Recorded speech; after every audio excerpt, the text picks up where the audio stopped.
Welcome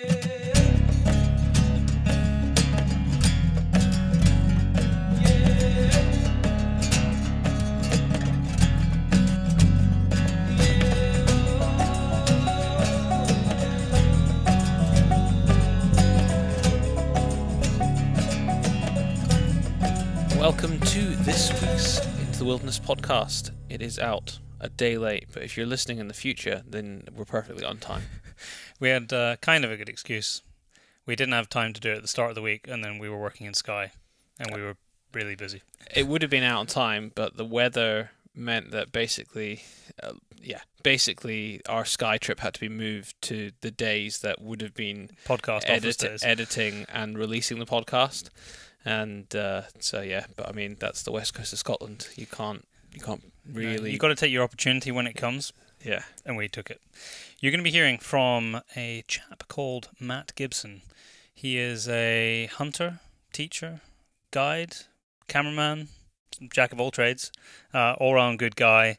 He was a long-running cameraman for Jim Shockey, who most of you will have heard of and who has been on this podcast before he went on and did what he is doing now, which, amongst other things, is running the Educated Hunter podcast and Ultimate OE with his partner in crime, Kieran Ireland, who has also been a guest on this podcast.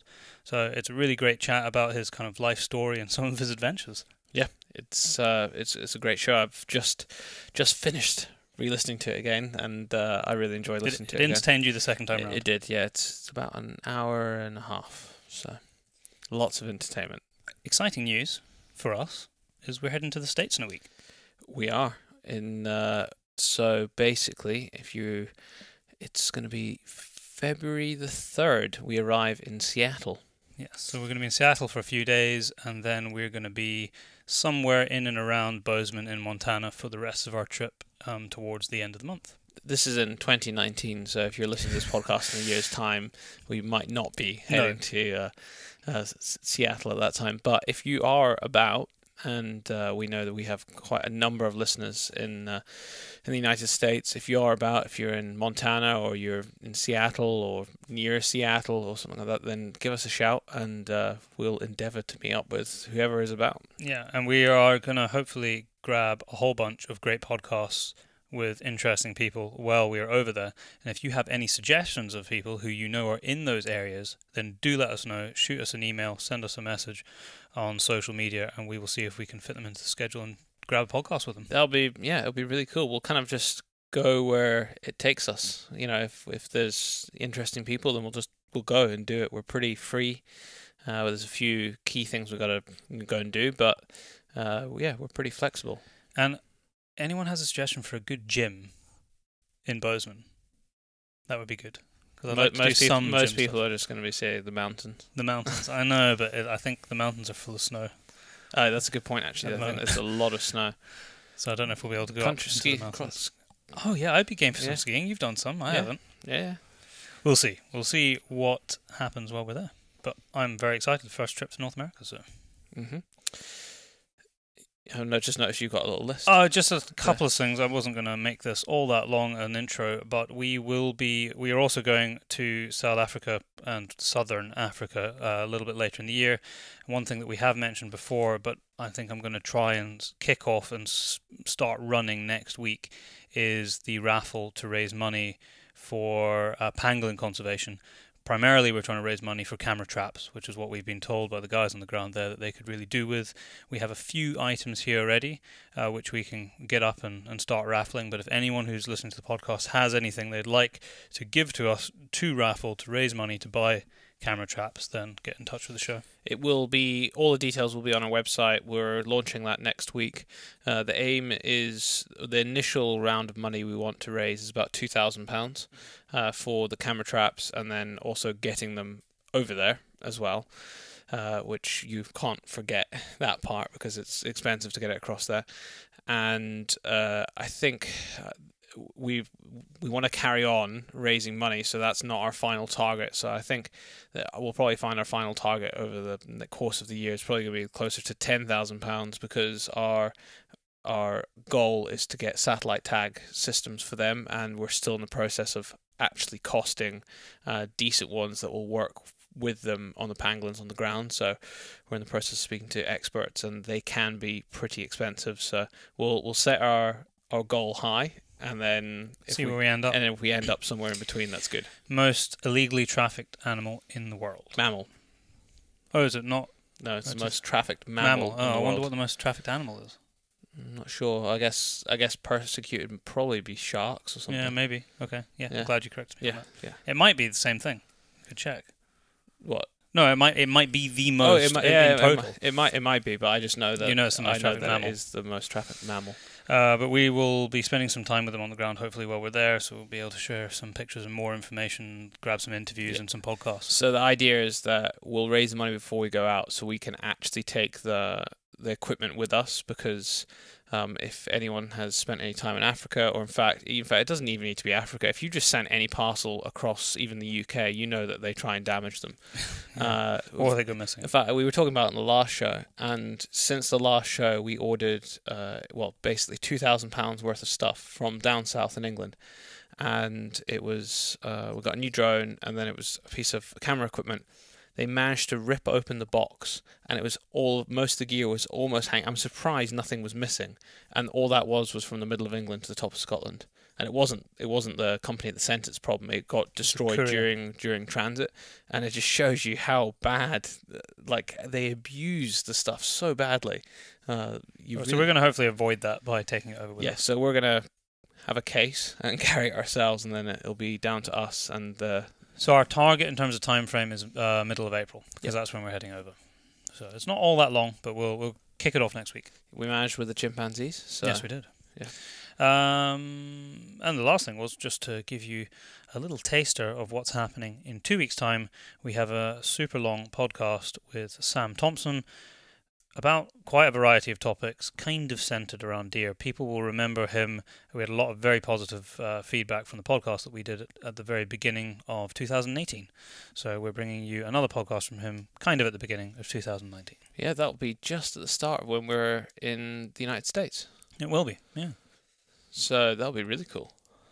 And other than that was all I had on my list today to mention to people, apart from the usual competition that we run on the podcast every 2 weeks, and I'm a step ahead today, because normally we haven't done this, but the post is already up on Facebook. It is to win the latest edition of the Hornady Reloading Manual. There is a picture of Rosie with the Reloading with Rosie series. She's holding the latest manual, and all we are asking you to do is tag a hunting buddy below, and that's it. And we will pick the winner at random in 2 weeks' time.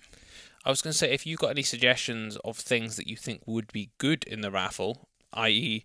you think there's a picture that you particularly like that you've seen of us put up that maybe we could get printed and put in the raffle.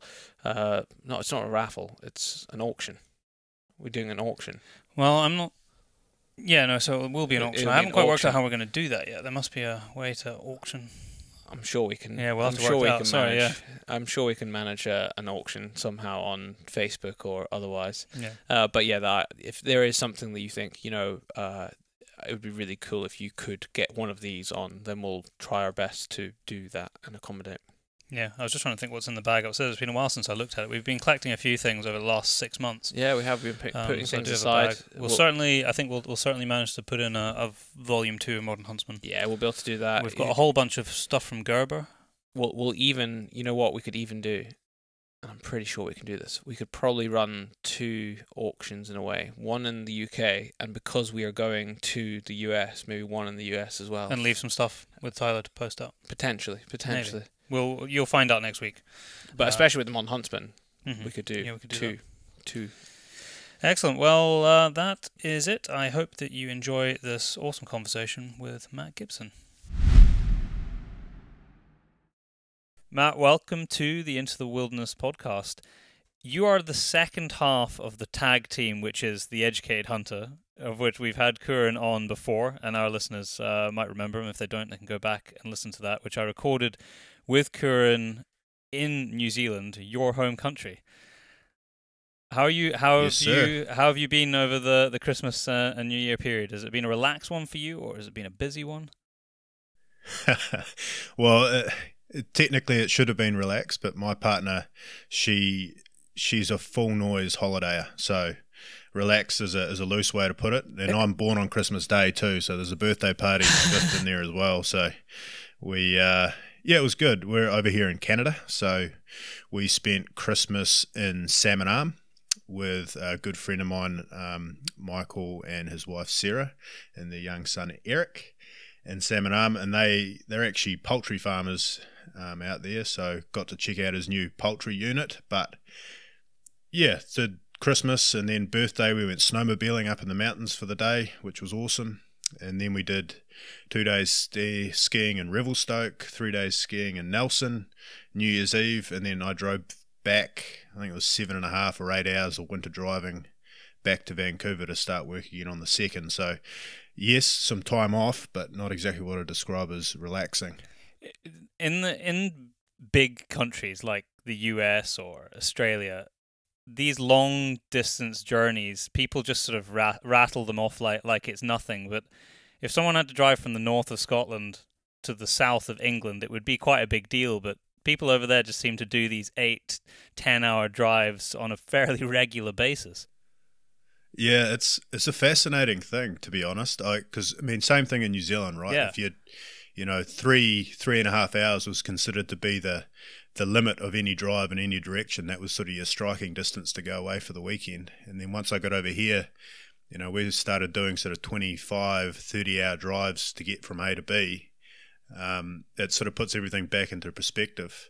Like we used to routinely drive, from Vancouver Island across to Saskatoon, Saskatchewan, and that's sort of 20 plus hours, and then routinely drive from here all the way up to Whitehorse, which is again probably pushing closer to the 30-hour mark. And it's not like they do it over a few days. You just get in a truck and drive and just tag team. So it puts things in perspective. It does help that fuel's a bit cheaper over there. It does help, and to be honest, their roads are pretty good. I mean, going back to New Zealand, you know, suddenly, 5-hour drive, no worries. But when we drive our roads in New Zealand, there's a lot more driving involved.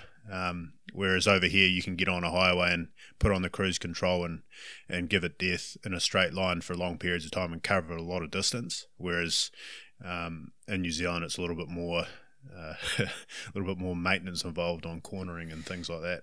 Well, unless you get stuck in traffic, there isn't 30 hours of driving to be done in the UK, because you can drive wherever you like within probably about 12.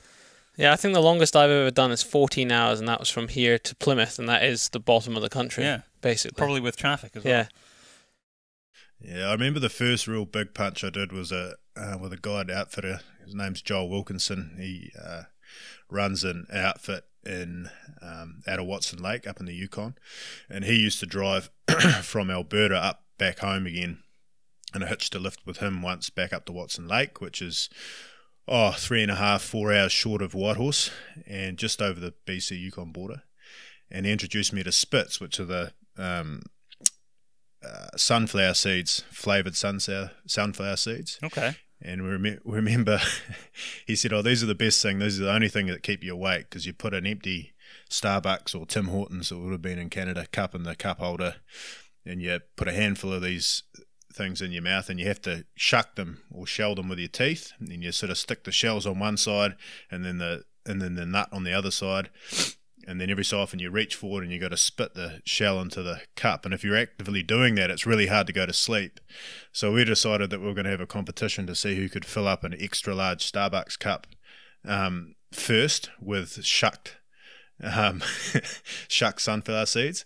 And by the end of it, I had blisters on the tip of my tongue from working the seeds and the dill pickle flavouring sort of started irritating it and getting all nasty. So I ended up with a horrible ulcer on the end of my tongue as a result. But yeah, that was my first experience of a long distance drive. That is the most ridiculous competition I've ever heard in my life. Let's try and shuck seeds with our mouth and fill up a cup.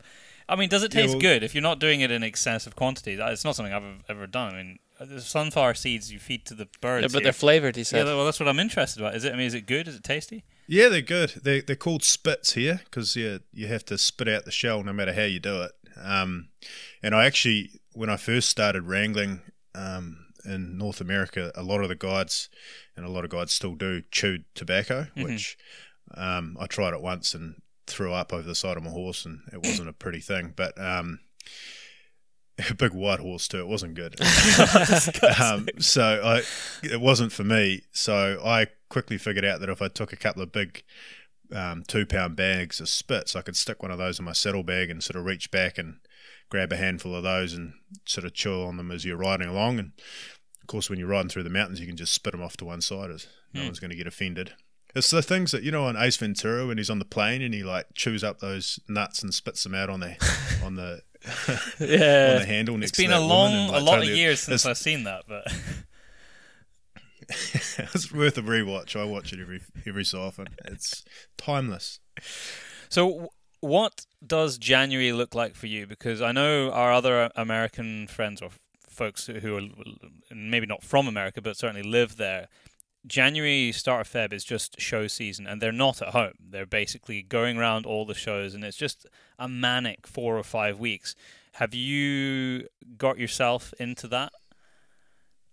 Yeah, I've been doing that for a while now. So in a previous life, when I was guiding, it was part of my life, and then when I got into the filming stuff, it was part of my life, and now with Ultimate OE and what I do with Curran, it's still part of my life. So January is basically show month. So you've got Safari Club, which is in Reno this year. It's shifted back there from Vegas. You've got the Wild Sheep show. You've got Dallas Safari Club, and probably a whole bunch of other ones that I'm not remembering. But yeah, it is very busy, and very busy for our clients. So Curran and I will be in Reno next week. And for us, we don't have a booth. We're not actively selling anything. It's just a really good opportunity to get around all of our employers, say g'day, shake their hands, and figure out what they need for staff for the upcoming season. So it is a very busy time at the start. And this year, because it's early, we're actually doing the show, and then we get straight back on a plane and fly directly to New Zealand, where I pick up. We've got another full roster of young men and women from New Zealand who are coming over to Canada to work in the outfitting industry. So our training starts directly after that show. So that'll take us right through to the end of January. So yeah, busy. We'll touch on that a bit to explain it again for people who didn't hear Curran's podcast, what it is that your business and training is. But in terms of shows, to give people an idea who have never been, like we've never been to the shows, and we were thinking about doing it this year, but there are a lot of shows and there's a lot of differences between them. For people who are thinking of maybe going over, give us a flavour of what the difference is between these shows and which ones you would suggest going, because most people won't be able to go to all of them, but would maybe like to go to at least one. Yeah, absolutely. So start with Safari Club International. That's the one that we're going to, and it tends to be the biggest hunting show. The outfit is there. I forget how many exhibitors, but it's in the thousands. Like, it's a big show. And it's very, I guess, hunting safari orientated. It's probably got the biggest range of different outfitters from around the world, and all of the really high-end outfits will be there. It's very similar in a lot of ways to Dallas Safari Club. Dallas is a little smaller, a little more intimate. So that is similar to Dallas Safari Club. So if you can only make it to one of those, then it's probably not worth going to both. There's a lot of people who go and exhibit at both. And then you've got the SHOT Show, which tends to be in Vegas. I think it is again this year, which tends to be more of an industry equipment, firearms type deal. And that's huge. That is massive, yeah. There's not as many hunting outfitters who exhibit there. It tends to be more of the equipment and industry and firearms and everything that goes in and around shooting and hunting.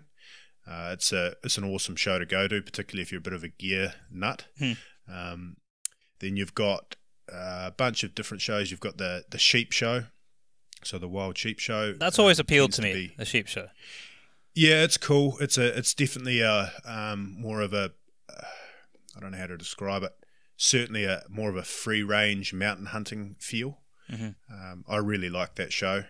I would go to that show probably over a lot of the other ones, but it's just not as big, and we don't get as much coverage in terms of what we need to achieve. It just doesn't have, all our outfitters aren't there at the same time. So I would love to go to that show more often. And it's got a great feel. They do packing competitions and a whole lot of that kind of stuff too, which is certainly more grassroots outfitting type show. Really enjoy that one. And then there's obviously a bunch of other ones. There's the ATA show, there's the elk show, there's the big one they have in Harrisburg. That's a big show. That's like, I think it's like 10 days. It's huge. Oh, wow. And a lot of outfitters there too, but it tends to be more, again, sort of a blue collar type show would be the best way to describe it, I think. Hopefully not offending anyone out there. Sorry if I am. We don't worry too much about offending people. But anyway, there's plenty of options. Happy to help too if anyone wants a bit of advice on which show to go to, whether it's a good thing or not. I've certainly been to a few over the years. Are there any big shows in New Zealand? There's 2 hunting shows now. There's another one that's actually called the SHOT Show, which started last year in Auckland. So Curran, we do actually exhibit at that one. So Curran was there last year. I was over here in North America, so I haven't actually been to that one yet. But apparently it's got scope to become quite big, just because it's up close to our main population centre. You got Auckland and Hamilton and Tauranga right there, so got a good feed of people. And then we have what's called the Seeker Show, which is in Taupo. That's been going for probably 15 years, and that's sort of slowly growing in popularity. And so there's another hunting show there that is available to Kiwis. How does a young Kiwi end up in the States? And what was your progression? Because I know, so we first, to give people a bit of background, I think you contacted me because we had said that we were going to New Zealand to go and film, and you contacted me and said, well, hey man, if you're going to New Zealand, it would be cool if you could hook up with my business partner Curran. I'm sure I'd be able to take a couple of days out to take you hunting. And luckily I was able to take you up on his offer for that, and I had an absolute blast. And Curran's a proper gent, and he'd only just had a baby a week before, and I don't know how the hell he managed to get permission to drive hours away from where he lives to go and take me hunting for a couple of days, but he did. So he must have an angel as a wife as well, who I did meet, and she made dinner for us that one night. So it was great to meet him and his family. But what has your career progression been to the educated hunter, which we'll get to, an ultimate OE? Because that's not where you started. The first of your career that I know of is you as a cameraman, but I don't know if there was anything before that. Yeah, I mean, it's an interesting one. It's, depends how detailed you want to get, but loosely speaking, I got through the end of university, and I was on a track to do a master's in wildlife management. And as you know, you've been to New Zealand, you sort of have a general idea of New Zealand's version of wildlife management, and it never really washed with me. It was always a search and destroy everything with warm blood as a pest, and the word management I found didn't really apply. It was more pest control.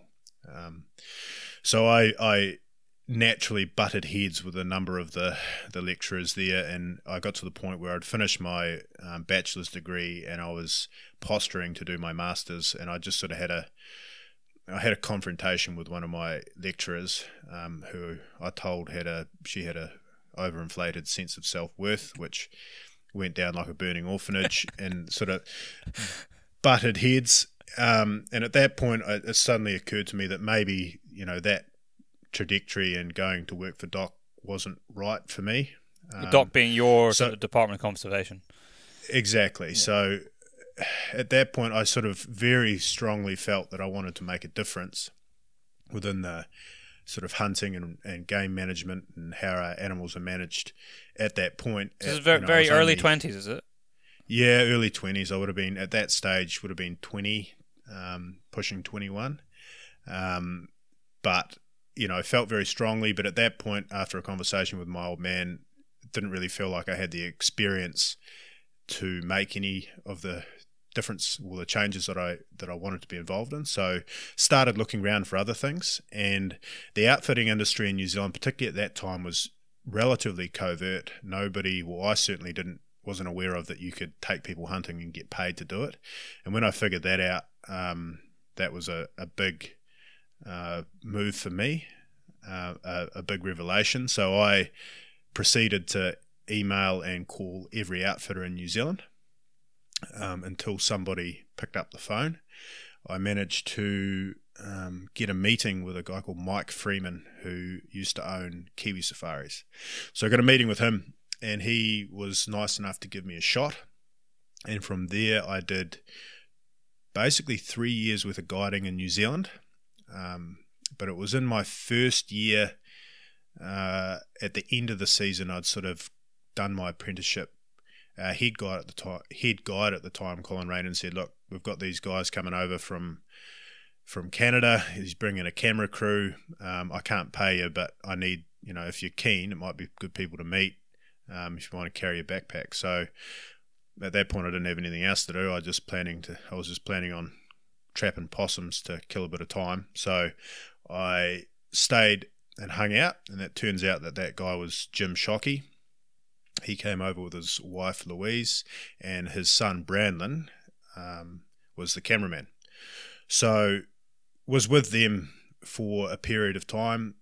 Me and Brandon have subsequently become very, very good friends. I was best man at his wedding. So from there, they left and actually came back to New Zealand. By that stage, I was up in the North Island, and my boss called me and said, "Do you think you can find a Samba for Jim?" So Samba deer are, for those who don't know, originally from Bangladesh, I believe.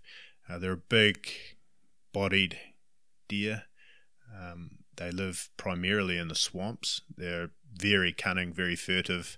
One of the only deer that are naturally nocturnal, so they are very hard to hunt. So went from zero guiding experience to actually sort of semi-outfitting a hunt in the North Island for Jim Shockey and his family. That's not a bad progression, eh? No, and to be honest, I didn't really know what I was doing, and I learnt a lot. And I remember distinctly thinking at the end of that hunt, under no circumstances do I ever want to be a cameraman. That looks like the worst job ever. And at the end of that, Jim said to me, "Look, if you're ever in Canada, look me up." So fast forward a few years, I did a season guiding for Barrenland caribou in northern Quebec. So that was I like to describe it as my best, worst experience of my whole life. I did a season wrangling in northern BC. And at the end of that season, I actually picked up the phone and said, "Hey, Jim, I'm in Canada. How about giving me a job?" So that's how I ended up picking up a camera for the first time. It's a fairly long-winded explanation, and there's a few details I've left out. I want to pause there before we start talking about your career as a cameraman. Your guiding progression. I mean, it's such a huge amount of experience that you gained in actually a relatively short period of time. Tell me a little bit about the first experiences in the States and compared to what you had been doing in New Zealand. Because I'm assuming that most of the guiding you've been doing in New Zealand was tar, chamois, and red deer, I would guess. Yeah, it was certainly different. They took me on, compared to a lot of guys who hunt in New Zealand. When I first started guiding, I didn't actually have a lot of hunting experience. I had a very niche core sort of expertise of hunting red deer in the bush and the Tararuas where I grew up. But the tar and the chamois and the mountain hunting was all new to me. And then the estate type hunting was new to me as well. So they took me on based on the fact that I could hold a conversation. I remember Colin telling me one day that he can teach anyone how to hunt, but he can't teach them how to have a personality. Which in the That's guiding probably world, true, actually. Yeah, in the guiding world, it actually counts for a lot more than people realise. That it's it's customer service in a lot of ways, just in a really cool setting. So if you can't handle and deal with your clients, then it's and if they're not having a good time, then you're not really doing your job. The best way to, one of my outfitters here in North America describes it as like anyone can guide when the hunting's good, and if you go out and shoot a big stone sheep on day 3, everybody's happy, that's easy. The measure of a good guide is after a 21-day sheep hunt where the guy's invested $40,000 US, doesn't harvest a trophy, you've had your ass kicked day after day after day. At the end of that 21 days, if he turns around and says, I want to rebook and I want the same guide, that is, and that happens even to the best guides in the world, right? So if you can, as a guide, get through the end of that 21 days and manage and deliver for that period of time, and then have a guy wanting to come back with you to hunt again, that's a measure of a good guide, not the number of trophies you get or the size of the trophies you get. That, to me, is where it goes. So, yeah, for me, I was relatively inexperienced, but I learnt a lot quickly in that environment. I had a number of really great mentors within Kiwi Safaris. And then in my first year, as I said, I went over and guided in northern Quebec, which was completely different, a massive eye-opener for me. I went over there with the promise of just working for tips, and ended up 75 days out on the tundra, learning and really honing my people management skills. So back in those days, I worked for a company called Safari Nordique, it had just gone public. It was actually an outfitting company that had gone public. Wow. And I may be slightly misquoting the numbers, but in those days they took, I think it was 1,200 clients in a season. So they were, one way or the other, they were a big operation. They were huge, yeah. So 1,200 clients in the season, and each of those guys had 2 caribou tags, and their marketing was they would guarantee you 1 mature bull, keyword being mature, or they would let you come back for the following year for half price. So logistically speaking, in the length of the season, it's a relatively short window. They would have a lot of camps open, full with guys, and the caribou would migrate down, but they don't sort of come down in a straight line. They sort of do circles. So they come down and then go up and then come down and do up. So at any one time, there might be 1 or 2, maybe 3 camps that actually had caribou in them. So what they would do is their clients would arrive and they would tell everybody they were going to the camp that was full of caribou. They would fly them out there. They would get off the plane all excited. And as a guide, you knew there wasn't a caribou within 300 miles in any direction. So they would get off the plane and it was all 3-on-1 guiding. So you'd have 3 clients who were looking to shoot 6 animals in 5 days. And you had to babysit them for 3 days. So first day they'd be excited, second day they'd be a bit miffed, third day they'd be irately angry once they figured out that there were no caribou there. And then on day 4, the plane would turn up. They would pick up the guys that had been there for 3 days, fly them to where the caribou were. They would tag out in a day. And then you would get 3 more guys who were all excited and thought they were going to shoot caribou that were already there. So you got pretty good at, as a 21-year-old kid, I was having, I was 3 days at a time with 3 guys who were basically, every time you put them on the plane, they were flat out angry. And I was working for tips, so I wasn't getting paid, and I wasn't getting any tip money because they weren't getting a chance to shoot any caribou. So that sounds like a shit deal. I literally, for 2 months, and I had a Contiki, like a bus tour booked around Europe that I paid for, but I had no spending money. Like my bank account was 0. So towards the end of the season, I was thinking I'm going to have to cancel my trip. I haven't made any money. This is horrible. And every day you'd just be getting yelled at. Fortuitively speaking, well, luckily, at the end of the season, we were the only camp with caribou. So for about a 12-day period, I worked my ass off. All the other guides were French-Canadian guides and guys from Newfoundland. They all had quads. I didn't have one. I had a pack frame, which meant that I could hunt areas that they couldn't get the quad into. So I just put my head down, and I actually ended up, at the end of that season, at the very first week, I think I got 4 caribou, and then I had nothing for the entire season. And then the last 10 days, my end tally for the whole season was 58 caribou. Wow, you must have hunted like a machine in that last 12 days. Yeah, all I was doing was going from client picking up, butchering, and carrying back to the meat shack from dawn to dusk. So went like a machine, ended up making really good tip money because I get my guys tagged out and I was poaching clients. Like I look back on it and think, man, I would have punched me in the face, but I was at that point just so desperate to get it done, and I was so fed up with the guys that I was working with. They weren't, in a lot of cases, great people. So I just put my head down and bum up and just ripped into it. So learned a lot about dealing with people over that experience. And as I said, best, worst experience of my life. Looking back on it now, it was awesome. Helps build who you are, I suppose, something like that.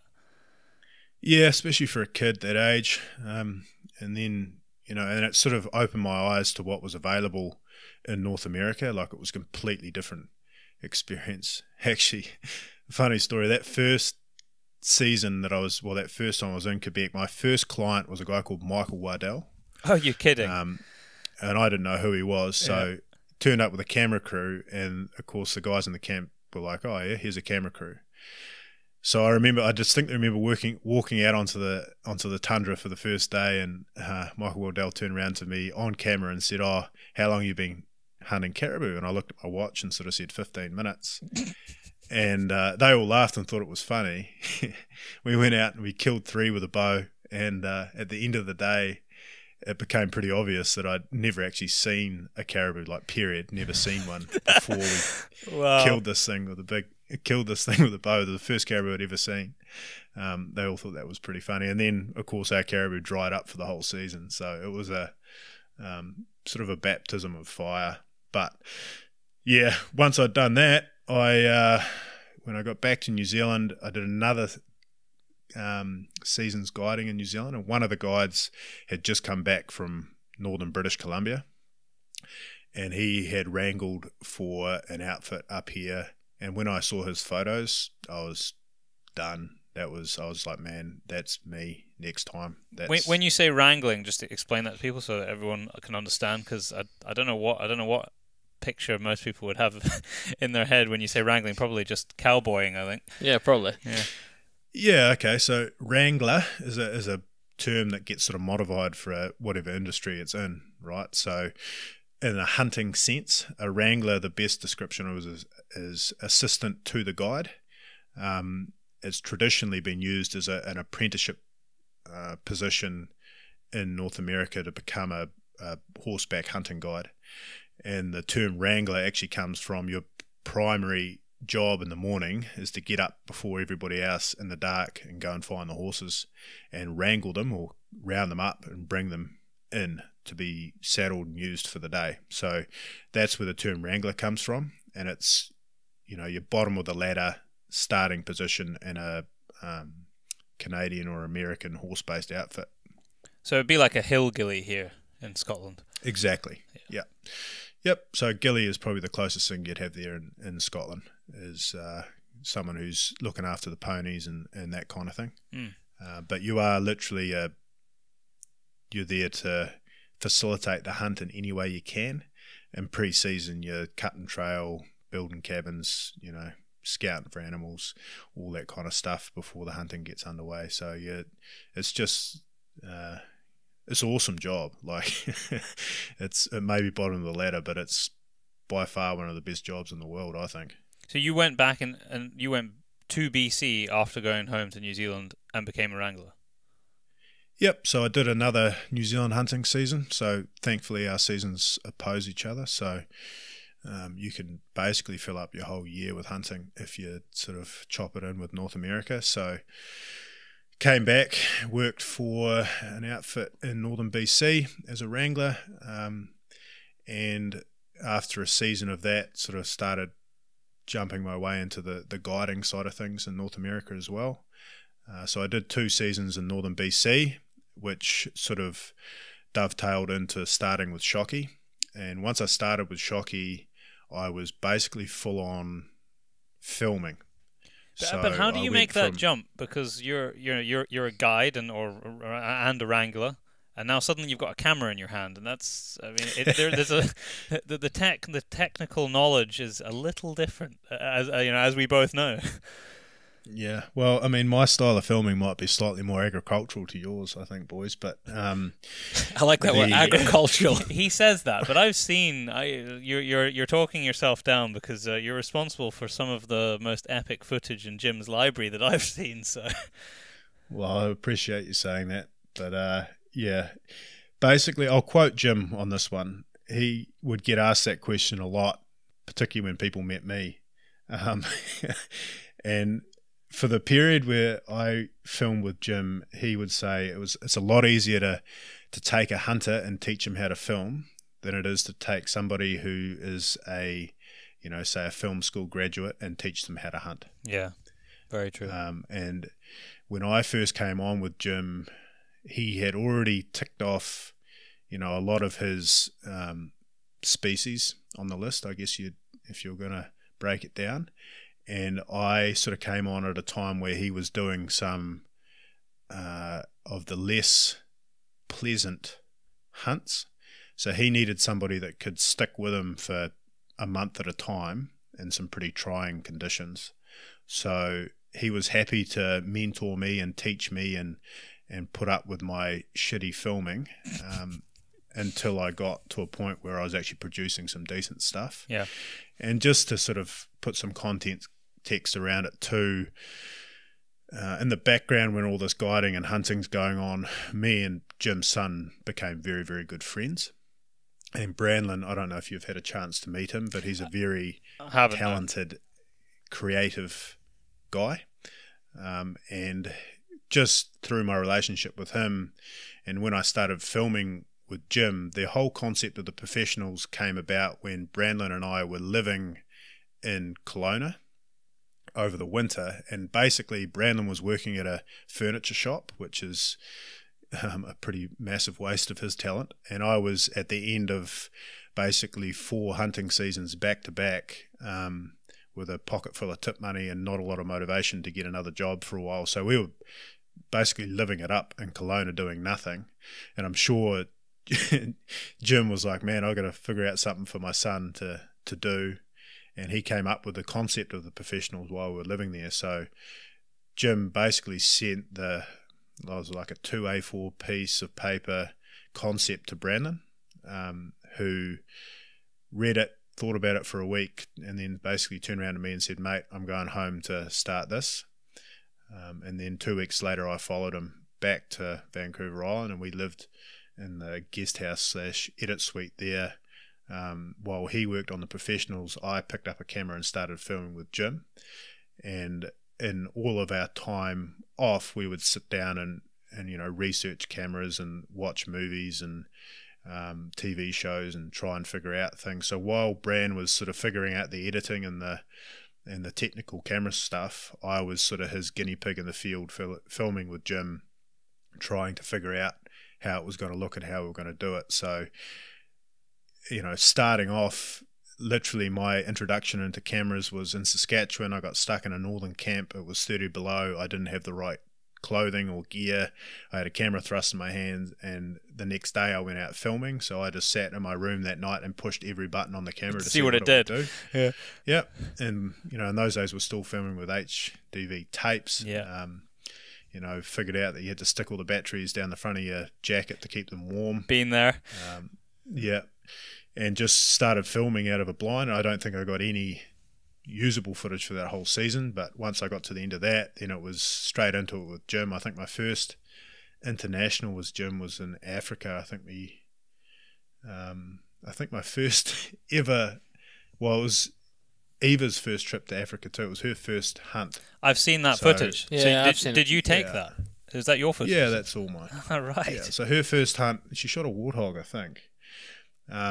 And at that point, me and Eva became really good friends as well, because she was doing something for the first time as well. So we were both sort of newbies on the block, if you like, and learning together. So I was there filming, she was there hunting for the first time, and that was a lot of fun.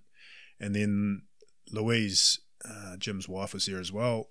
At the end of that sort of South African safari, they went home, and I think my first real one that I filmed with Jim was just him and I. Was actually we darted a black rhino, which for those listeners who don't know, black rhinos are kind of like their little angry cousin in the rhino family. They're particularly cantankerous, and particularly ones that have been darted a few times. So they figure that out, and they don't particularly enjoy it very much, I don't think. No. So to precede that hunt, they would give you basically a waiver that explained that this animal's worth close to $1 million, and we're not actually going to shoot it because it's worth more to us than you are, kind of waiver. So sign on the dotted line, and then you got to sneak up. And Jim was using a bow with a dart on the end of it. So we literally snuck up and shot this black rhino on the arse with a bow, and for whatever reason the charge didn't go off properly, so he didn't actually get a dose. He just spun around highly agitated, and there was 3 of us sitting there hiding behind literally 2 sticks, and they haven't got the best eyesight. It was just sort of early in the morning, and I distinctly remember the rhino standing there looking at us and then looking at a bush next to us, trying to figure out which thing it was going to deal to. And thankfully it decided to kick the shit out of the bush, so it ran it over and tore it out of the ground and stomped on it and then ran off, which was very frightening. And then once we regrouped, we had to do it all again. Now we had to sneak up on a rhino that was already very agitated and expecting somebody to sneak up on it. So that was sort of my first ever filming under pressure, I guess, with Jim. And I still remember him critiquing my footage afterwards. It was, he's you've met Jim, it's haven't pretty, you? yeah. And I was filming in Germany, and he was there just a couple of weeks ago, actually. Oh, good. So yeah, but that's a high pressure situation for what is pretty early in your serious filming career. Yeah, and from there I never really looked back. Once I sort of go over that hurdle, like from there we went to Uganda, and then we're back in the country for a wee while. And this is going back a few years now, but I from that point on was traveling anywhere between 280 and 300 days a year. That's not for close to 5 years. Is that's you? When you say traveling, you mean you're completely out of the country and you're filming stuff? Yep. So either out of the country filming, or in the Yukon, northern BC, or Saskatchewan in one of Jim's outfitting territories filming. So yeah. It was 300 days a year hunting or traveling. So your travel days were counted in that, but it meant that essentially hunting all the time. And I would take a month and go home back to New Zealand, and anything that was left over was sort of days in between picking up visas and regrouping. Wow, that's a lot of time. It's a hard. A lot of people, I don't think we're nowhere near as bad as that, but it's a hard lifestyle, and I think a lot of people from the outside looking in don't appreciate it. It always looks awesome. You're a camera guy. Because they see the best bits. You're in cool countries all the time, and it just looks awesome. But when you put it like that, and you're away from home, it basically means that's your 100% your entire life. There's no stuff that you can do at home, or any kind of normality or regular things that you can do, because you're always on the road, and it can never last forever. I don't think that. No, and I was, it took me a wee while to figure that out. I mean, I was young, right? So at that stage, it doesn't matter I was when young, you're that age, single, didn't care. And for me, like, a big driver for me was travel and experiencing new things. So I couldn't have had a better job, and I couldn't have had a better mentor in Jim, and certainly probably Brandlin as well, who I owe him a lot for sort of unlocking a lot of the more creative parts of my personality. So over that period of time, I was literally absorbing it like a sponge. After a year of doing it, I figured out that it wasn't sustainable. And if you look at the pattern of cameramen that have served with Jim, there's a period before you get burnt out. And that's just the way. He's superhuman in the fact that he can continue to do that long term. There's not many people on the planet who can go and hunt 300 days of the year like Jim hunts and keep it up for a long period of time. And as I said before, like all of the nice sort of, on the back of the truck safaris were already done and dusted. I was, in the jungles of Congo for 3-4 weeks of the time. Was that hunting bongo? Or? Yeah, we did. What did we do in the Congo? We did bongo. We did a dwarf forest, The buffalo. yeah. Giant forest hog? Not in the Congo. He shot one in Ethiopia with Todd Bissenden, his other cameraman. But what else did we get there? A few different dikers in the Congo. And it was the Congo too. We were one of the first hunting parties to go through there. I think it was in like 40 years. So it was all pretty new and scary. The previous group that had been through there ended up getting arrested. Oh, right. So it was all quite new, and let's just say rustic. The hunting was awesome, but it's a hard feeling to explain. Like you don't really notice it consciously, but when you get on the plane and you take off and you're on your way back to Vancouver, there's just this massive sense of sort of relief, knowing that you've made it through. You're sort of on a knife edge the whole time. You don't know who you're going to run into, or you're going to come around the corner and there's going to be a roadblock, or you're going to, something's going to happen to somebody in the middle of nowhere, and, there's a lot of stuff that can happen. I mean, that same guide, Andre, the very next hunt, got gored by a dwarf forest buffalo, and he spent, it was a long period of time in a dirt floor clinic with half his guts hanging out, waiting for rescue. He's one of the toughest humans I've ever met. He survived that. He had his voice, throat ripped out and his guts ripped out, and he survived it and was at SCI the following year. Like, he's a true champion. No. Actually, on that hunt, funnily enough, he had some kind of parasite in his head, and as you do. Anyone's been to sort of deep dark Africa, parasites are just something you learn to make jokes about, but actually scare the living daylights out of you. But he'd get up in the morning and he had something in his head that was tracking across his forehead. So he'd have a red line across his forehead, and then it would break the skin and come out for a little bit of a drink and then dissipate back into his head. So every morning he had like these red trails across his forehead, and it became like Jim thought it was hilarious. So we'd film it every morning and see what Andre's parasite had been up to during the night, and it just didn't even faze him. No, we shot a buffalo and it ran out into this bay with big sort of open water patch in the middle of the Congo, which is 2 feet deep, mud on the bottom, hot, stagnant water in Africa. Like you generally avoid that, like full of bad shit that you don't want to catch.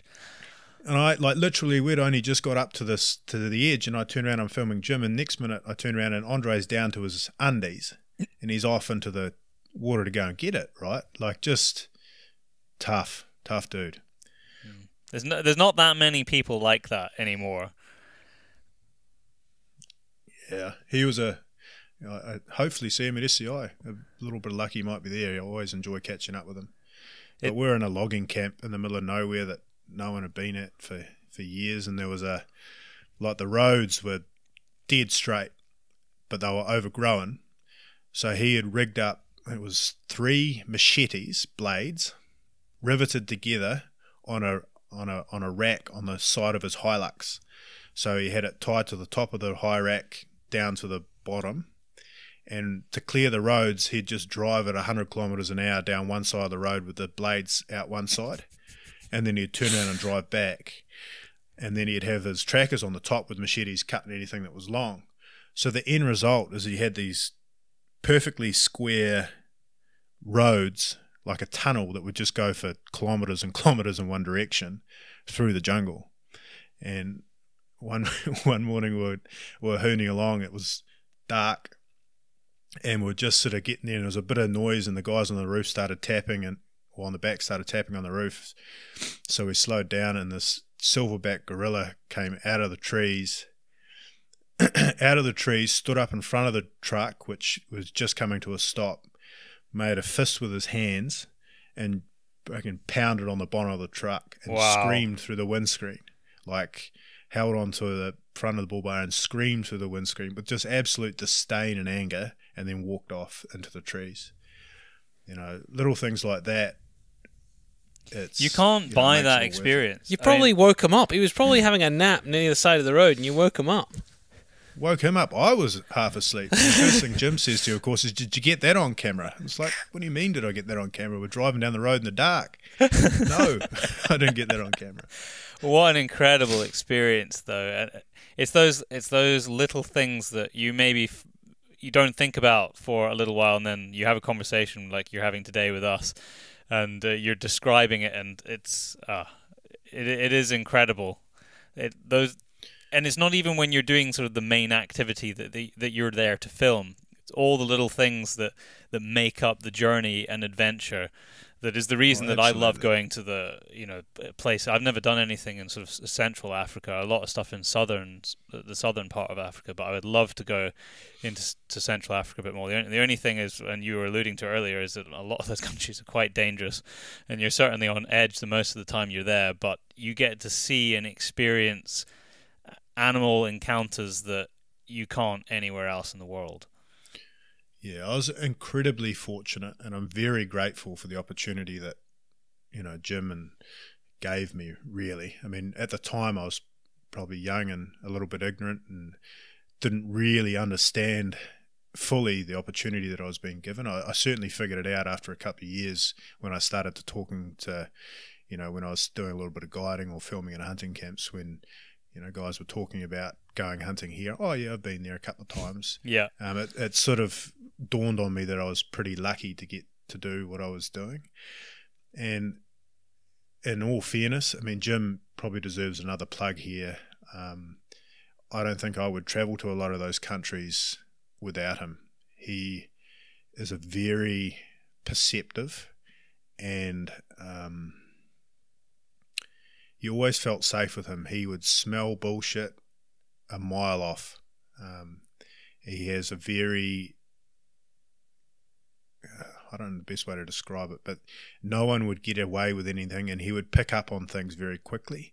And if we were in dangerous situations, he had an uncanny knack of being able to diffuse them with humour and just talking to these guys. Like, one minute you'd be having guys pointing machine guns in your face and getting aggressive, and situation was going sideways, and 2 minutes later he'd have them laughing and giggling and wanting to be on camera. It was, yeah. What was the most frightening situation that you got yourself in where you thought, shit, this could really go wrong? I mean, human or animal?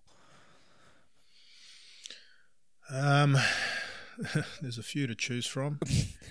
Rattle through as many as you like. Animal-wise, there was a few tight scenarios with bears, I guess. Had a few in the Yukon, some with Jim, some during my guiding career that could have very easily gone the other way. Bears are a funny thing. Once you get inside, particularly grizzly bears, once you get inside their bubble, it's a whole different ball game. So I could talk about bears till the cows come home.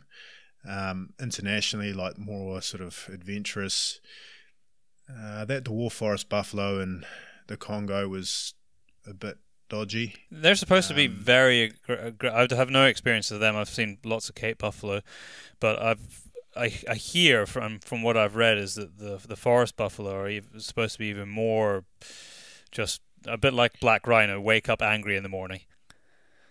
They are, and I mean, from a biological standpoint, this is probably way off and way above my pay grade to be making these kind of broad statements, but it's funny that things that live in the thick, dense jungle tend to be a little more cantankerous in my experience. And my theory for that is they're always cornered. So if you corner an animal, no matter what it is, particularly if you've wounded it or hurt it in any way, and it feels threatened, at that point they'll charge you. I think because of the jungle so dense over there, like the dwarf forest elephants are notoriously cantankerous as well. Had a couple of run-ins with them over the years. Cameroon, Congo, and then the dwarf forest buffalo. Again, when they're in the trees like that, in the thick, dense jungle, and it's hard to explain until you've been in it. It's very, very thick, and then there's vines that come down that sort of fill in all the gaps.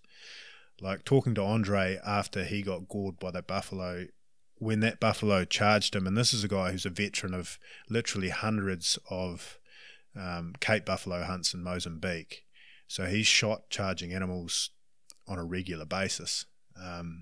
He said when that buffalo came, it was a different experience in the fact that it brought the whole jungle with it. So he couldn't actually see buffalo. All he could see was just a wall of jungle and vines coming towards him. So those ones are always a little bit on edge. Trying to think. I think we had a bit of a dodgy time with a bear in Romania, from memory. Yeah, I don't know. The closest to, really getting myself in the shit was probably in Nepal, and that was just purely based on the fact that my lungs keep filling up with fluid, which... Did that happen to you when you were up at altitude, did it? Yeah, I got it bad. Oh, really? And it's a funny thing, because I'd been at altitude before and never had a problem. Me and Brandon landed in Kathmandu. It was sort of towards the end of my filming career with those guys, and we filmed, I think it was a 4-part, ended up being a 4-episode thing on the professionals in Nepal, which basically stood as a proof of concept for the Uncharted series. Okay, so this was right at that interface between prior to Uncharted starting. Got you. So it was the first time that we'd bought, 2 cameramen, so me and Brandon, and we were focusing more on sort of story than ever. One of those episodes, I believe, was the first one that we aired, or Jim ever aired, that didn't actually have a kill shot in it. At that time, that was unheard of on the Outdoor Channel. Yeah, it just didn't happen. So it was sort of right at that interface. And on that trip, me and Brand turned up in Kathmandu a week earlier than Corey Knowlton was on that hunt as well, and Jim. So we spent a week filming around Kathmandu, and I got a bad case of the traveller's tummy, I guess. It's easy to get in Kathmandu. Yeah, probably the worst case I've ever had. Oh, there's plenty of funny stories attached to that. It certainly knocked me round, and then we flew by helicopter to 10,000 feet to base camp. Yeah. And I don't know if that affected my overall constitution, but filming with Corey after Blue Sheep, and we were right up in sort of 15, 16, I think we even hit 17,000 feet one day hunting Blue Sheep. And yeah, it just sort of snuck up on me a little bit, and it's not a good feeling at all. No.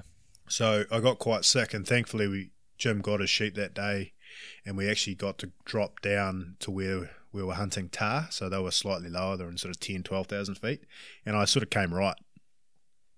So I filmed with him for 5-6 days down at that altitude.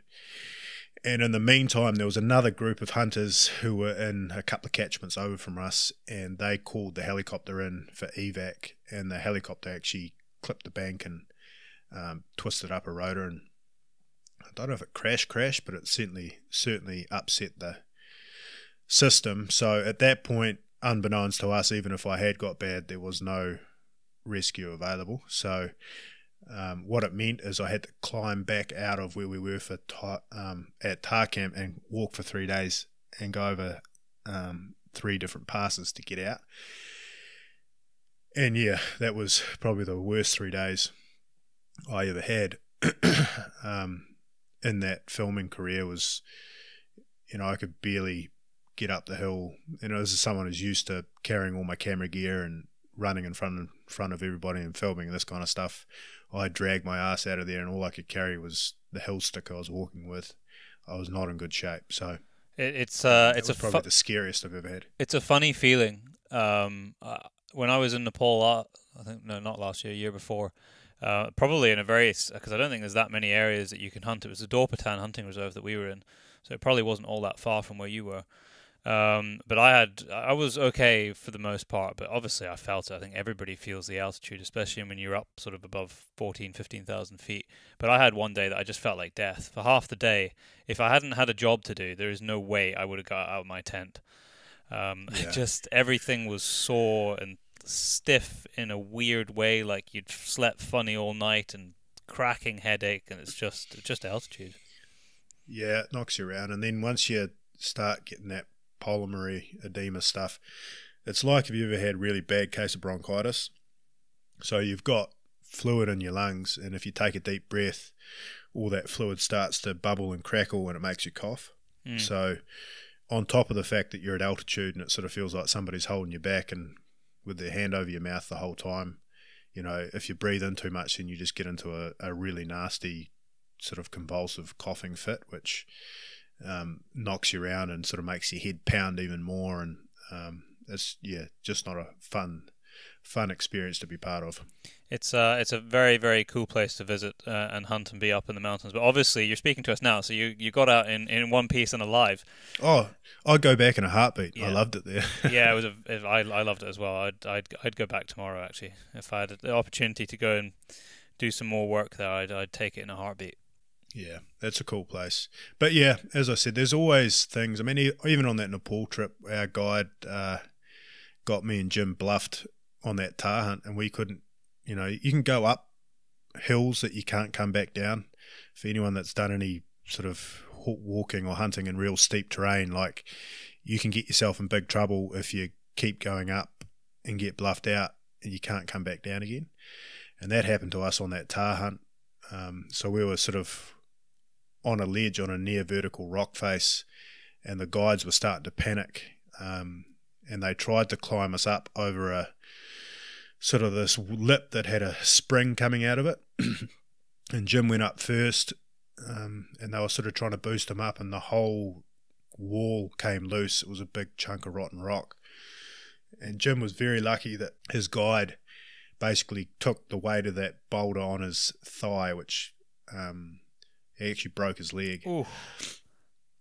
And managed to catch Jim, but I was behind them filming, and that I distinctly remember the bulk of that rock glancing the outside of my knee as it went past and over the cliff. So there was a few times like that there that you sort of look back on now and think, man, that could have ended a lot differently. They have a funny, the Sherpas and the guides there, they have a funny view of danger, because I did stuff there that I would never ever do in another country. But you kind of put your faith in the fact that they do it all the time and they live and work in that environment. But yeah, they definitely do things that in the Western world you would just be like, nah, it's not worth the danger and level of risk. Yeah, you soon figure out that. Oh, excuse me. I know that you said it's a good job that we moved the podcast by a day, because you've been recovering from man flu for the last few days, so you're excused. Well, I was in Mexico and I got the Mexican version. Oh, sorry, Mexican man flu. That sounds even worse. Yeah, and then I got back to North America and I was starting to feel healthy, and then I got the North American version. So it's not a great start to show season. Let's skip forward from there. So that you said that was at the end of your filming career. So what did you do next, and what was the sort of the crunch that made you think, okay, I need to move on and do something else? Because we all know you're very good friends with Brandon, and as you said, that was the sort of the starting point, the starter of Uncharted, which ended up being and I think it's still going, but certainly the first season was tremendous and incredibly successful, and a beautiful piece of cinematography as well as storytelling in some awesome places around the world. So I would guess that you probably would have been involved in that if you were still filming. Yeah, so right at that crux, so we did Nepal, and then I think the next trip was Congo, and then the next one on the books was Papua New Guinea, which I think is the start of Uncharted. It is, first episode, yeah. So from that point, that was the best part of 4.5, 5 years running at that pace, and I was burnt out, to be honest with you. I had a pretty serious decision to make. I've always had a pretty strong entrepreneurial sort of spirit within me. And I sort of got to that point where I thought, okay, I could jump on to this for another, 3 or 4 years. But the filming is sort of not my real core passion. I do enjoy filming and photography as sort of a hobby now, but it certainly wasn't my main driver. And it wasn't getting me any closer to, like at the start of this podcast, my real passion lies in New Zealand and seeing our game animals obtain a little bit more value than perhaps have been given right now. So it wasn't getting me any closer to sort of what my core purpose really was. And I just couldn't sustain that pace any longer. Real life, things like having a girlfriend and, You can't do that 300 days away a year. No, I had a number of very understanding girlfriends along the way, but a number of, not that many, 1, 2, who were very understanding up to a point, but it became pretty obvious to me that, at some point that sacrifice just becomes a little bit too much. You either decide that you're going to be a long-term bachelor in this industry, or you're going to take take a step back and acquire a few of the things that you want in life before you can come back to it at that pace. So that's the decision I made. It was a very hard one. It was, particularly given how close I was and still am with Brandon and the rest of the Shockey family. It was not an easy decision. But at that point, it was a matter of trying to figure out what this relatively extensive, by that stage, given the intensity of the learning curve, but very random group of skills could possibly do as a business. Yeah. I was pretty sure that pretty unique, I didn't want to be an outfitter. Yeah, very unique. So I didn't really want to be an outfitter at that stage anyway. My little sister, Hannah, had actually worked in a hunting camp in northern BC, the same one that I did, and worked there the same year that Curran worked there and wrangled there for the first year. So Hannah met Curran first, my little sister, and at some point during that period she emailed me and said, look, you need to meet this guy Curran. You and him basically sound like the same broken record. Here's his email address. I'm sick of hearing about all your harebrained ideas from both of you because they're basically the same. So why don't you guys start talking? So we started sort of flicking emails back and forward. And we actually started our first company together without actually physically meeting in person. No, that is wow. I just can't imagine doing that. Not even having a chance to look the other dude in the face and in person, and you start a company together. Well, to be fair, just as a caveat, at one stage at the Golden Moose Awards, sort of mid-professionals, he was there at SHOT Show, the guests of some clients, and he'd had a few whiskies, and we'd just won a bunch of awards, and it was open bar for us down the front in the VIP section, so I'd certainly had a few whiskies. He randomly bowled up to me in the crowd and said, "G'day, I'm Curran Island, I'm Hannah's sister," and I shook his hand. Okay. And then he vanished into the night. So I had shook his hand. I had very hazy recollection of it, but to be fair, we had actually met. All but briefly. It was... 2 or 3 years later before we started having these conversations, and it just felt like the right fit for us. I knew, at his core, he had very, very similar values to what I had. Mm-hmm. So we just decided to give it a crack. And Ultimate OE, the company that we run together now, was what was born out of a number of different iterations of what we should do together. But the idea of, taking young Kiwis and giving them the opportunity to have a similar path to what I got in North America was sort of the basis of what we do.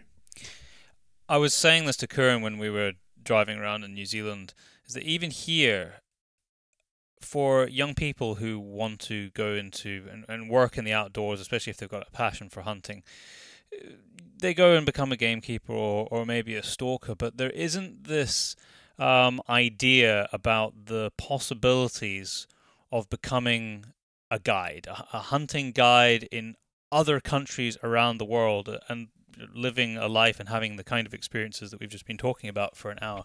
They don't exactly bring it up on Careers Day, do they? No, they don't. At school, this was not something they mentioned to me.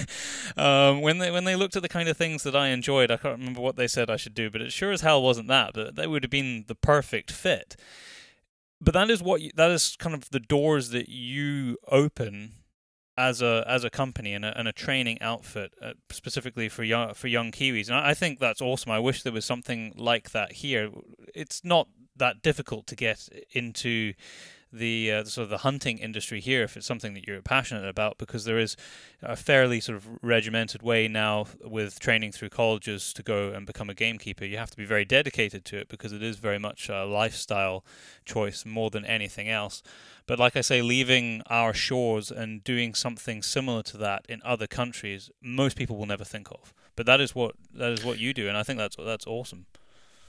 Yeah, and when we first started, to be honest with you, was very similar. It was there wasn't a lot of people going and doing what me and Curran had done. Those original guys, I could probably name them all off, who went to North America and had that experience in my vintage. So the idea of, when we pitched it to a lot of guys early on, our biggest thing was convincing people that it was real, and it was a real opportunity, and there was a real gap there for guys that were leaving school or university that had our passion and our skill set and our drive to see the world and understand hunting on a bigger scale, that weren't getting offered anything in terms of a gap year or a year away. So we did really fill that niche. Now, 8 years down the track, and particularly with social media, it certainly has become a much wider known potential path for your overseas adventure. And that's a function of social media and a function of us sending probably over 200, we are over 200 now, young guys to Canada to work in the industry. So that's had a marked effect both on those young men's lives and young women's lives, but also on sort of the overall landscape of what's possible in the hunting industry in New Zealand, I think. I was with one of your young gentlemen only a few weeks ago, up at Invermark. Oh yeah, who was that? Right, Invermark. So that would have been. This will test me. I'm trying to remember his name now. It was the ginger guy. With I can't remember his name. With the beard. What was his name now? You got 3 people there, I think. Yeah, I think Invermark's one of our bigger ones. Well, he was having a good time. So he hadn't. Reese? Yeah, I think it was. He hadn't left the Glen. No, since he arrived, he hadn't left the place. I said, "Are you interested in going to see anything else?" He was like, "Nah, not really. This is fine." Oh, excellent. Yeah, well, the Scottish one's going really well. This is a new thing for you, really happy with it. The Scottish It is. side. So those boys are the, for lack of a better term, the guinea pigs. So they were the first, and we've been looking for another experience similar to the Canadian one for a while, and it was actually one of our original guys that we sent to Canada, Stefan Hope, who worked at Ray Forest,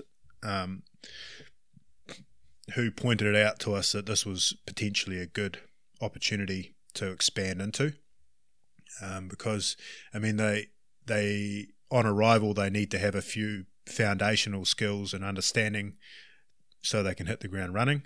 And from the estate point of view, they like to know that the guys we're sending them have been through an application process, some training, and we can sort of match them up with what they're looking for. So it is working really well. And it's funny, the whole concept of it, we started off as a gap year opportunity, but over the years we've come to realize that what we're really doing is sort of taking a New Zealand hunter who has lived in New Zealand and had the typical New Zealand hunting upbringing, with our animals, no seasons, no limits, all that kind of stuff, very little value put on our game animals, living in that bubble and growing up in that bubble, to come to, say, North America or Scotland, just to see how the rest of the world does it. And there's a bigger world in terms of game management and hunting than what they're used to at home. So when they come back, these young guys have a much sort of broader experience and broader view on how or where hunting sits in the modern world. So for you, it's been an education program in a way that isn't being offered in your home country, which is, I mean, it's a very, very long-term plan, but incredibly valuable. I think I've learned a lot from the experiences I've had from different countries around the world, just in terms of understanding of how they hunt, how they manage their game, how they appreciate it, what the cultural nuances are, and I think it definitely makes you a more rounded person in understanding. Yeah, and it's funny. It is a long-term game, and to be honest, we sort of fell into it rather than planned it. I'd like to say this was our intention the whole way, but one of the byproducts of having those 200 plus guys go through our program, spend 1, 2, 3, some of them 5, 6 years in Canada, guiding and being part of the industry. When they go home, they naturally become part of the hunting public, but also part of the hunting industry in New Zealand. So we've had an indirect hand in sort of shaping that next generation of those top tier guiding guys. A lot of our guys work for different outfitters around the country. There's a number of our guys that have been through our program who have started their own outfits with a sort of a stronger free range undertone. So it's really a nice feeling to, it's the best part of my year is at the end of the hunting season is catching up with all these guys and sort of, when you talk to them pre-training and then talk to them after their experience, seeing that evolution, that progression that they've come as a hunter and as a person, to be honest with you. It's a huge learning opportunity for them. What's incredible to me from the conversation that we've been having is you started off telling us about what you felt was your passion, which was, well, you were studying game management and felt that didn't really exist in a form that interested you in your home country, but the journey that you've gone through and what you're doing now, you've kind of come full circle, and you are beginning to achieve what you initially wanted to do as the 20-year-old version of yourself. Yeah, absolutely. And that's part of, the Educated Hunter thing, the podcast that Kieran and I have started, is just trying to build up a little bit of a fraternity and audience outside of our core group of Ultimate OE, old boys and girls, to sort of, try and hit that little bit of momentum. And we've got some other ideas that hopefully will come to fruition in the not too distant future that will continue to try and push that movement and that idea of putting value on our game animals a little bit further. But you're right, it has come full circle. It's funny how life does that to you sometimes. I think it only does that to you, I think, if you keep pushing in the direction that's true to what you're truly passionate about. I mean, from the beginning of the story, it seems like a very roundabout way to become a cameraman, but you can see how that whole building block of experience has led you to where you are now.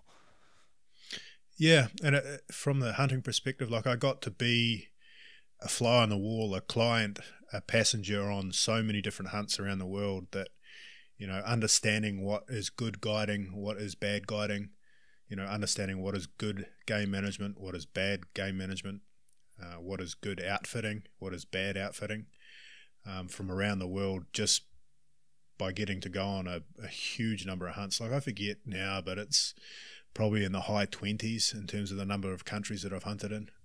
And a lot of them I went back to numerous times. I'm sure you'd have a bit more to say to your lecturer now. Yeah, that's a good point, actually.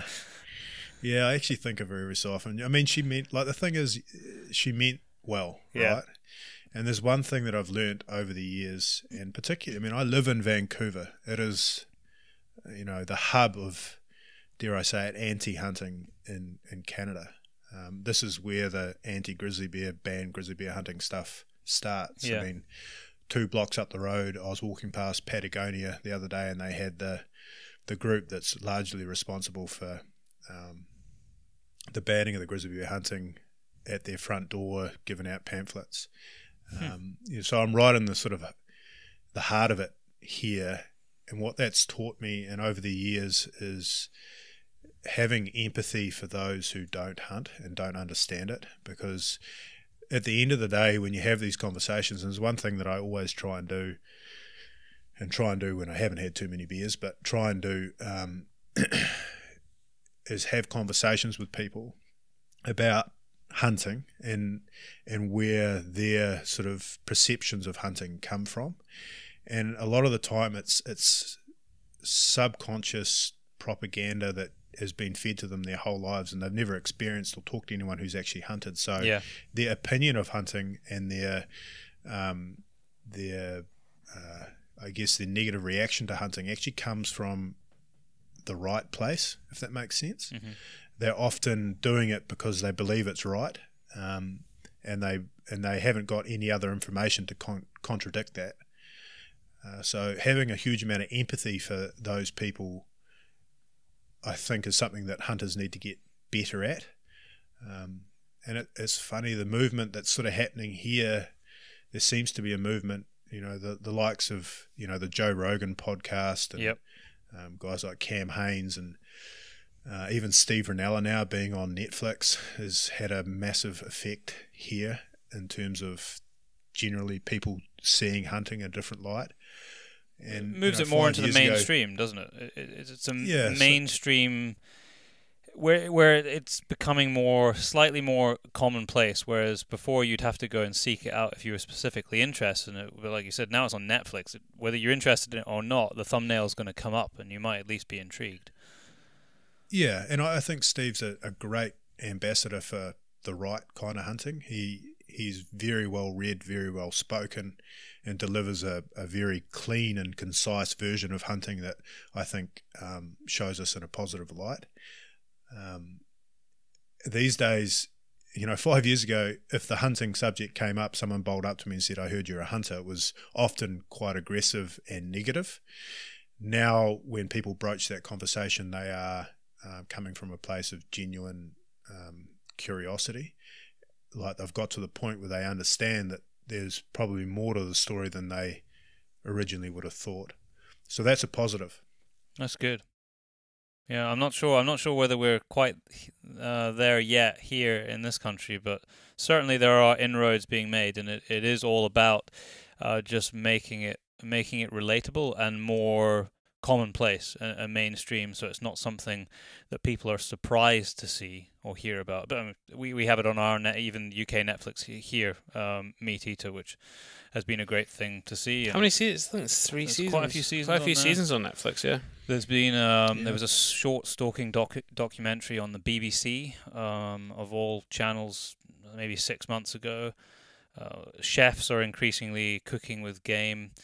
We always get knocked back a few steps, I think, in terms of positive progress with something negative that comes out, whether it be illegal persecution or some normally celebrity with an axe to grind, and just because they don't particularly like some form of hunting, because they have profile, it knocks a lot of very good, honest progress back quite a bit. But you have to keep pushing on in the kind of direction that you've been highlighting there. Yeah, I mean, it's funny, in a way, and this is going to sound a little bit weird, but I kind of envy the extreme anti-hunters in a way, and the fact that it's so easy for them to get traction like that. I mean, all they need to do is strike a nerve on the emotional side with people who don't understand hunting, and they get such massive pickup. A headline of, rich Texan shoots endangered black rhino for fun. You put that on any tabloid or on the internet, it's the ultimate clickbait. People are going to click on it and react in an emotional way. Yeah. It's inflammatory. And every paper wants to run the story. Absolutely, because it's going to get readers, it's going to get clicks, it's going to get traffic. Like the people who put that up there don't actually care about A, hunting, or B, the black rhino. They don't give a shit. They're doing it to get people to react. And it's very easy to get people to react when they are emotionally connected to an animal, wrongly or rightly, that, they've been brought up to see, they've watched The Lion King, and that's their entire biological understanding of how it works in Africa. So when you've got somebody shooting a lion, their first response is an emotional one, and they get quite angry quite quickly without any sort of real pretext to what the real story may or may not be. Emotional decision making when it comes to wildlife management anywhere in the world is a very poor way to make decisions, but unfortunately it does seem to be more and more commonplace that we see things being done at a governmental level, grizzly bear hunting in BC being one of them, and there are a couple of other instances around the world where decisions are being made essentially based on the emotional reaction of the general public rather than hard science, which is a very dangerous precedent to be set, and hopefully something that the hunting community around the world will work hard to address, and convince people that we need to make our decisions based on the science and what we actually know rather than what you don't like. Yeah, and I think all of us as hunters, whether it be you're in a position where we can make media that portrays hunting in a correct way, that educates people a bit more, or it's simply grassroots level where you're having conversations with people who don't hunt. I think we've all got a responsibility to portray it in an accurate form. I think we've been guilty a lot of the time as hunters when somebody challenges us about it, to react in a very emotional, sort of angry, I'll do it because I want to do it and you can't tell me what to do type manner. I think now that doesn't really fly. You have to, as I say, have empathy and explain, take the time to really explain what makes you tick and why you do what you do, because everybody's very different. Yeah. But you need to have a reason. I think even within yourselves you need to have a clear, thought out reason as to why you're doing what you're doing. Because if you can't explain it to yourself, you've got no chance of being able to explain it to anybody else. Yeah, and it's funny because hunting's just like anything, right? You've got people who probably hunt for the wrong reasons. I guarantee that exists. 100%, like anything in life, yeah.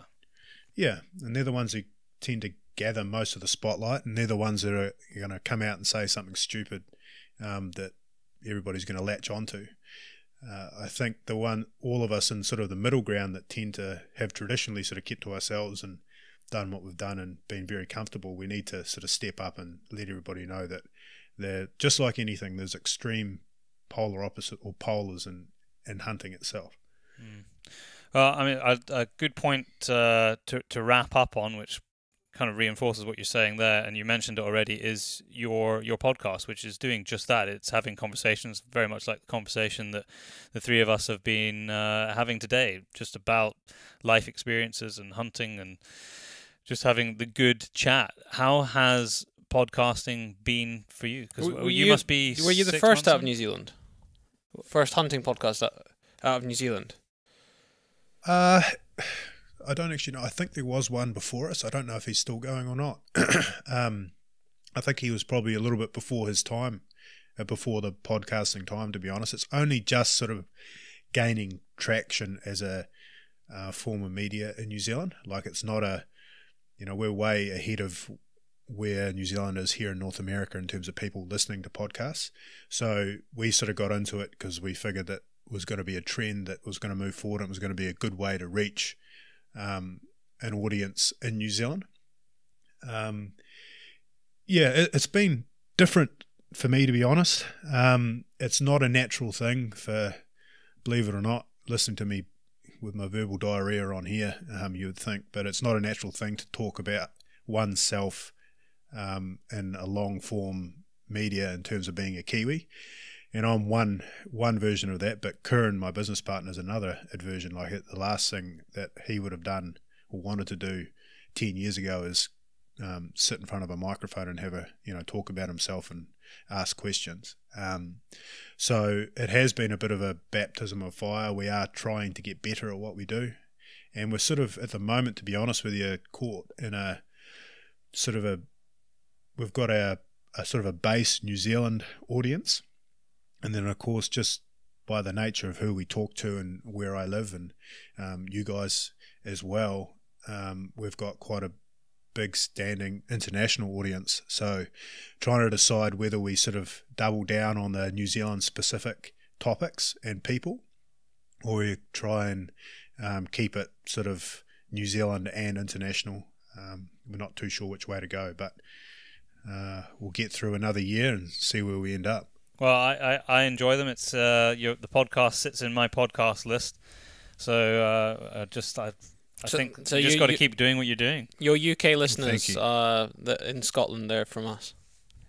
Oh, are we claiming that? Yeah, we're claiming those. Yeah, I don't know. You'd see our analytics and you'd be like, oh wow, okay, so you really are just starting versus you guys who are all over the place. It's just time. Yeah. I think time, with most of these, we've often say to people that you can listen to the podcast stats, from the providers of the podcast hosting platforms, and most podcasts don't get beyond 30. That's. Yep. I think I told Curran that when I was with him when we recorded a show when I was in New Zealand. I said that 30 is the kind of golden standard to get past, because if you can get past 30, there's a good chance that you'll manage to carry on growing in listenership and make it a sort of a viable platform. But I think you definitely did. Curran texted me straight away. Did he? We've got to get to 30. 70% of all podcasts only average about 120 listeners a month. I think that's about right. Yeah, it's way smaller than you think. And it's only once you get into that sort of top 30% that you're looking into the thousands. But the vast majority of podcasts that are on these platforms, there's only 100 people listening. Interesting. Or less. But we're above average. Good. Yeah, good. It is funny though, because you're saying an international audience, and when we were looking at the stats, and a new place pops up, and we had one. I think it must have been 2 years ago, and someone was listening in South Korea, and we just No, it was South Korea. It wasn't North Korea. That place is shut down. Yeah, South Korea, and we're like, we got a listener in South Korea. The following day, they emailed us. No kidding. Yeah. It was an expat who'd gone there. We got a couple of Japanese listeners now. Yeah, we've got quite a few Japanese listeners now. Strangely, there were a lot of Kiwis, which is great. So we always give a shout out to the folks in New Zealand and Australia. The Australia, I'm sure you'll be the same. I imagine you probably have a good Australian component of your listenership as well, I would think. Yeah, we do actually. Yeah. G'day Aussies, how are you? Braggers. Matt, it's been awesome to speak to you. We need to have a chat, hopefully face to face next time, because there's a whole heap of things that I'd like to talk to you more about. Particularly about New Zealand, which is what you said was the focus and main drive behind the podcasting that you're doing in terms of wildlife management and where you see the future. Or we could have delved into the tar issue, which I know we chatted about on WhatsApp, and I actually preemptively, not knowing that it was going to happen, did discuss it a little bit with Curran when I was in New Zealand, and then the big tar issue came up in the months after that. But hopefully at some point, I'm sure in the not too distant future, we're going to be in the same place at the same time, so we can sit down, have a beer and do a podcast face to face. Yeah, I'd really enjoy that. I mean, as I said, we're cooking up a few different ideas. We're always cooking up on ideas. I'd say maybe 1 over 100 actually make it to the floor. But, that's the nature of it. The general theme of our ideas right now is certainly in and around creating that value around New Zealand animals, and a real long-term plan on how we can do that. So give us a couple of months, we might have something else a bit more juicy to talk about. And another thing too, which just as a little tiddler, is actually spent the day filming with Brandon Shockey 2 days ago. Oh, the did first you?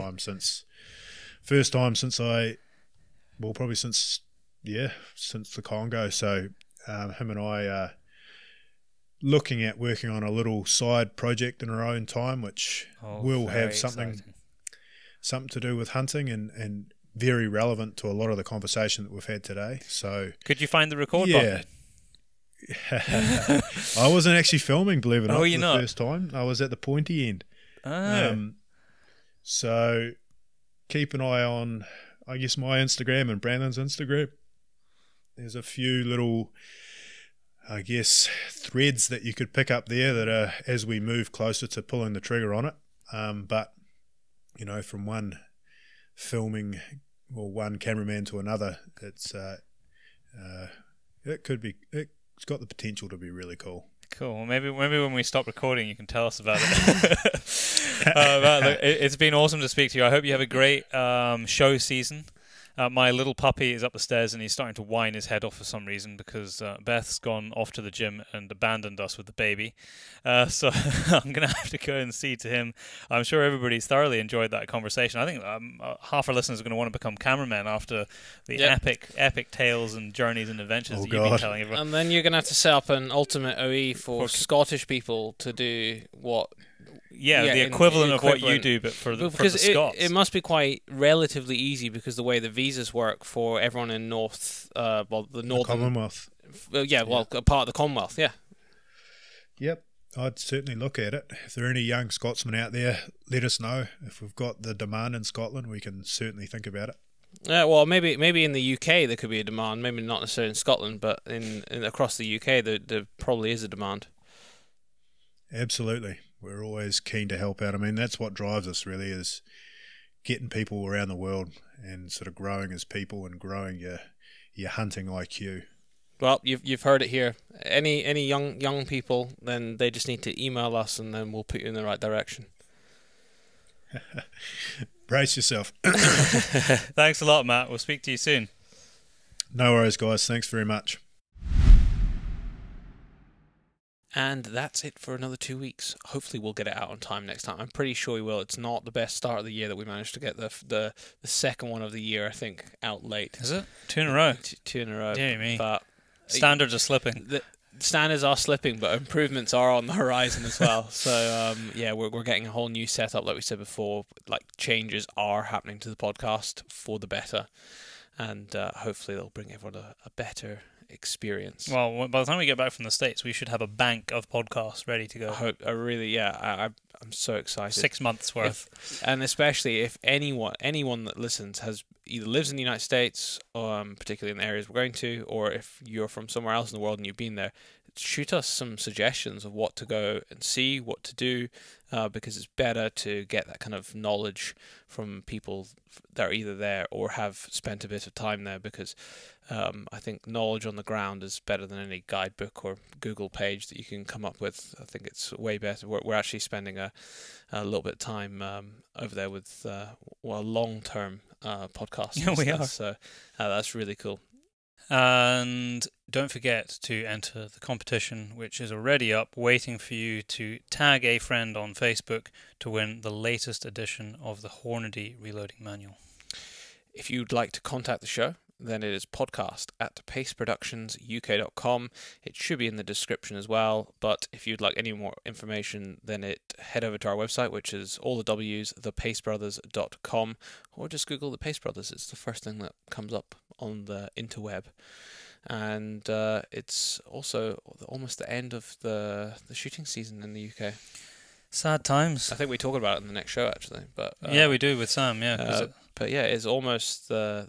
But you know what? It's crazy though, because you say it's sad, but then we're majorly busy with shows and everything else, and then it just comes again. I know it'll be here before we know it. August the 12th, this is exactly what we talk about with Sam in 2 weeks' time. Is when does the season kind of feel like it starts for you? Yeah. And for me, I said it's kind of August the 12th, but we'll be in Norway on August the 24th, I think it is. Yeah. Because Lisa's getting married. Yes. So we'll be there. One of my first questions was, and I'm sure she'll forgive me for this, was is there anything to hunt in Norway around at that time of year? My first question was it an open bar? Because I don't think I can afford to go otherwise. I'm there with a hip flask I'm hiding it from IV drip. Yeah. Well, I think that's us. Next time you'll hear from us, we'll be sat down with Sam Thompson for 3 hours. 3.5 hours. I was thinking when we finished that podcast whether we should break it up. No, we'll just put fire it out in one go, because that's about 2-3 days of commuting for people. Exactly. You can just stop and then pick it up where you left off. It's so varied. It might as well be almost 3 podcasts in terms of variation of conversation. When we first started the podcast, we used to split up like the 2-hour ones, but then when we start getting feedback from people, and often when there'd be a 3-hour one, people would save them for long journeys. So it made no sense to break them up then. So. And also, a lot of people have asked to have Sam back on the show. It's true. I mean, he was the first one last year on the show, and he hasn't been on since. I don't think. No, he hasn't. He hasn't been on since, and the feedback we got from the last show was pretty damn good. Yeah, bring him on again. So Bring him now on we again. brought him back on again, A year, and you've got him for almost 3 a hours. year to the day. Yeah. He came right back on. So I'm looking forward to getting that out the door for everybody to listen to.